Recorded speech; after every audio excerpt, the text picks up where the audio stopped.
उपलब्ध करवाए सरकार यथाशीघ्र। 10,000 रुपए प्रति जो श्रमिक है हमारा जो अफेक्टेड है, इससे 200 दिन जो हमारा कवर होता है, और इसका पूरा जो कॉस्टिंग जो आएगा 6 महीने का यानी 200 दिन का, एक मुश्त अगर हम देते हैं 10,000 रुपए, एक मुश्त अगर 10,000 रुपए देते हैं 40 लाख मजदूरों को, श्रमिक भाइयों को, तो इसका पूरा खर्चा जो केवल 4,000 करोड़ रुपए आएगा।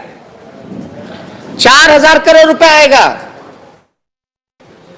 अब आप पूछेगा जल जीवन हरियाली को लेकर के, जल जीवन हरियाली को लेकर के कितने का बजट बनाया है? 24,000 25,000 करोड़। अगर ये मदद हम 4,000 करोड़ में लोगों को दे सकते हैं तो सरकार को अविलंब यथाशीघ्र 10,000 रुपए प्रति श्रमिक तुरंत जो है वो देना चाहिए।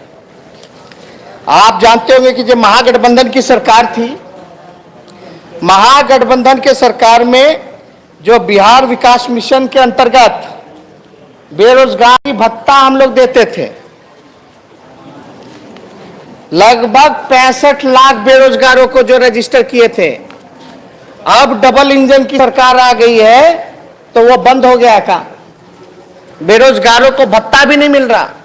तो हमारी मांग है कि जो 1.5-2 करोड़ व्यक्ति जो प्रभावित हुआ, यानी अगर 40 लाख अगर मजदूर का परिवार को मिलाते हैं यानी 1.5-2 करोड़, तो मजदूर के लिए तो अलग 4,000 करोड़ आप दीजिए, लेकिन जो पहले से 7 करोड़ जो बेरोजगार थे, आप उनको जो है, हम लोगों का तो कार्य योजना था, हम लोग सरकार में थे तो बेरोजगारी भत्ता देते थे 65 लाख लोगों को। अब बीजेपी के आने के बाद क्यों बंद हो गया भैया? तो हमारी मांग है कि उस योजना के तहत भी लोगों को जो है बेरोजगारी भत्ता मिलना चाहिए। हम ये भी मांग करते हैं कि राज्य सरकार विशेष सत्र बुलाए। हालांकि हम लोगों ने स्पीकर से मांग की थी, लेकिन हम माननीय मुख्यमंत्री नीतीश कुमार जी से मांग करते हैं कि वो विशेष सत्र बुलाए। कोरोना संकट के उपरांत उत्पन्न चुनौतियों को देखते हुए फिजिकल एक्सपेंडिचर में संशोधन करें। हम इसलिए बुलाना चाहते हैं कि जो कोरोना में जो सिचुएशन फिजिकल एक्सपेंडिचर का जो आएगा, उसको देखते हुए हम लोग बदलाव करें। बदलाव ये करें कि जो गैर जरूरी योजना है वो तत्काल उसका पैसा जो है आपका इलाज में और अस्पताल में और रोजगार सृजन में लगाया जाए। इसलिए हम चाहते हैं कि विशेष सत्र बुला करके जो हमारे सामने जो चुनौती है उसको देखते हुए जो गैर जरूरी जो योजनाएं हैं तत्कालीन उसको रोकते हुए सृजन, रोजगार सृजन में और स्वास्थ्य अस्पतालों में इसकी बेहतर पैसा खर्च हो, इसलिए लोगों को लाभ पहुंचे, लोग सुरक्षित रहें, लोगों को रोजगार मिले, लोगों का इलाज हो। इसलिए हम चाहते हैं कि विशेष सत्र लाया जाए। लेकिन अभी हम लोग एकमात्र हॉस्पिटल है बिहार का एनएमसीएच, एकमात्र हॉस्पिटल है एनएमसीएच डेडिकेटेड फॉर कोविड-19। थोड़ी सी बारिश हुई पूरा पानी से डूब गया, थोड़ा सा बारिश हुआ पूरा पानी से डूब गया। ऐसे हम लड़ेंगे क्या कोरोना से? इतने पैसे खर्च किए जा रहे हैं, वो कहां है पैसे? जमीन पे नहीं दिखाई दे रहा वो पैसे, कहीं पैसा नहीं दिख रहा।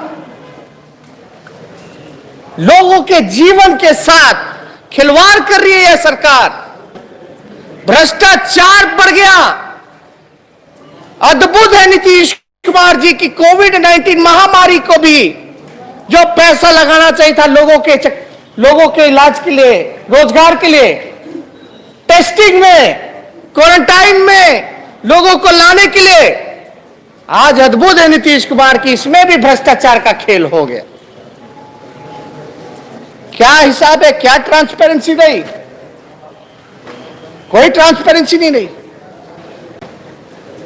हर एक बिहारी को चिंता करना पड़ेगा और सोचना पड़ेगा कि कैसे लोगों को हम लोगों ने सत्ता पे लाया है, बैठाया है। नहीं लाया, नहीं सोचिएगा, नहीं चिंतन करिएगा, नहीं सवाल पूछिएगा तो आपके जीवन के साथ खिलवाड़ किया जाएगा, आपके साथ अमानवीय व्यवहार किया जाएगा, डंडे मरवाएंगे, गोली मरवाएंगे। अस्पताल में दवा नहीं होगा, अस्पताल में बेड नहीं, बल्कि जो है सांप पानी में भर करके सांप रेंगता फिरेगा। ये इस बार ऐसा मौका मिला है, पहली बार ऐसा मौका है। नीतीश कुमार जी बार बार कहते ना कि हम जो है स्थिति पे उसमें भी बेहतर स्थिति बना लेते हैं, तो शब्द हमको याद नहीं आ रहा। चुनौती को अवसर में बदल लेते हैं नीतीश कुमार जी। चुनौती को अवसर में बदलने का समय आ गया है। आदरणीय मुख्यमंत्री जी, पहली बार अलग अलग कारीगर आएंगे जो बेरोजगार हो चुके हैं, अलग अलग लेबर्स, स्किल्ड लेबर्स आएंगे, इतनी बड़ी संख्या में, इतनी संख्या में उपलब्ध होंगे। हम चाहते हैं, विपक्ष की मांग है कि जिलावार रोजगार कैंप लगाकर इनको नौकरी देने का काम शुरू करना चाहिए। जिलावार आप कैंप लगाइए और जो जैसा जिसमें टैलेंट है, कारीगर है, उसको जो भी स्किल्ड लेबर है उसको उसी हिसाब का रोजगार दीजिए। ये सब तो हम उम्मीद कर रहे थे कि नीतीश कुमार जी इन सब चीजों पे बोलेंगे, लेकिन क्या बात है, मुख्यमंत्री का काम और भाषण अलग अलग है। देखिए, रोजगार देने का यह सरकार पूरी तरीके से ढोंग कर रही है और जो भी इनका जो रहा है, इस विपरीत स्थिति में या महामारी के समय यह सरकार फेल हो चुकी है और इसका सबूत जीता जागता नीतीश कुमार जी के निर्देश पे जो एडीजी ने जो चिट्ठी निकाला है, साफ तौर पे यह दर्शाता है कि सरकार ने हाथ खड़े कर दिए हैं, चाहे वो बीजेपी वाले हो, चाहे वो जदयू वाले हो। भैया, इनको अपनी चुनाव की चिंता है। हम लोग जो है यहाँ कार्य योजना सरकार को एक पॉजिटिव पॉलिटिक्स करके जो है सही सलाह दे रहे हैं। अगर पहले लॉकडाउन के बाद जब हम लोग बोलते थे ले आओ, तभी ले आया गया होता तो ये स्थिति नहीं उत्पन्न होती इतनी। तो इससे, इस विषय से जुड़ा हुआ जो सवाल होगा आप पूछ सकते हैं।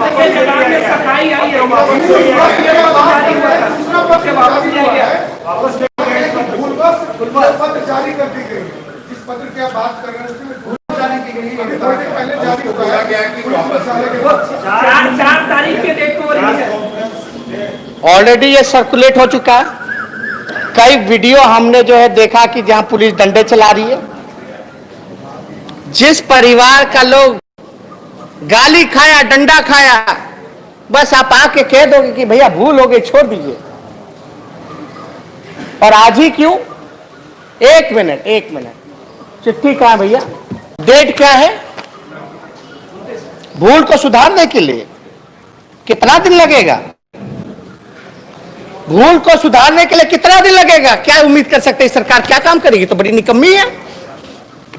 जब इस, और ये अमानवीय, ये लिख भी कैसे सकती है, भूल भी कैसे हो सकता है? इसको तो फाड़ करके फेंक देना चाहिए। ऐसे चिट्ठी का नीतीश कुमार जी को आकर के सॉरी बोलना चाहिए। नीतीश कुमार जी को आकर सॉरी बोलना चाहिए और बताएं ये कार्यक्रम, दे लोगों को रोजगार। प्रवचन नहीं सुनना है। भूल हो गई, कैसे भूल हो गई? जो लोग आया, जो लोग भूखे मरा, जिनकी मौतें हो गई भूख से, कौन है जिम्मेदार? और आज हम प्रेस कॉन्फ्रेंस कर रहे बोल रहे भूल हो गई, कौन देगा इसका जवाब? शर्म आता है। कोई राजनीति नहीं, एक मानव के तौर पे, एक इंसान के नाते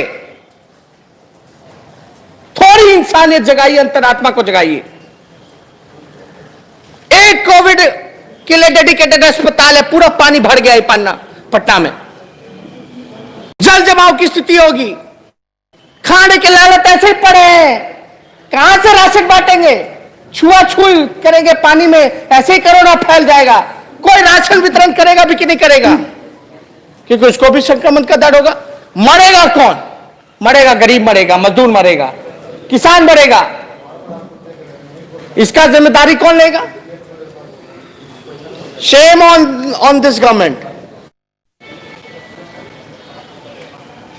नीतीश कुमार जी को आकर के बिहार के लोगों से माफी मांगना चाहिए।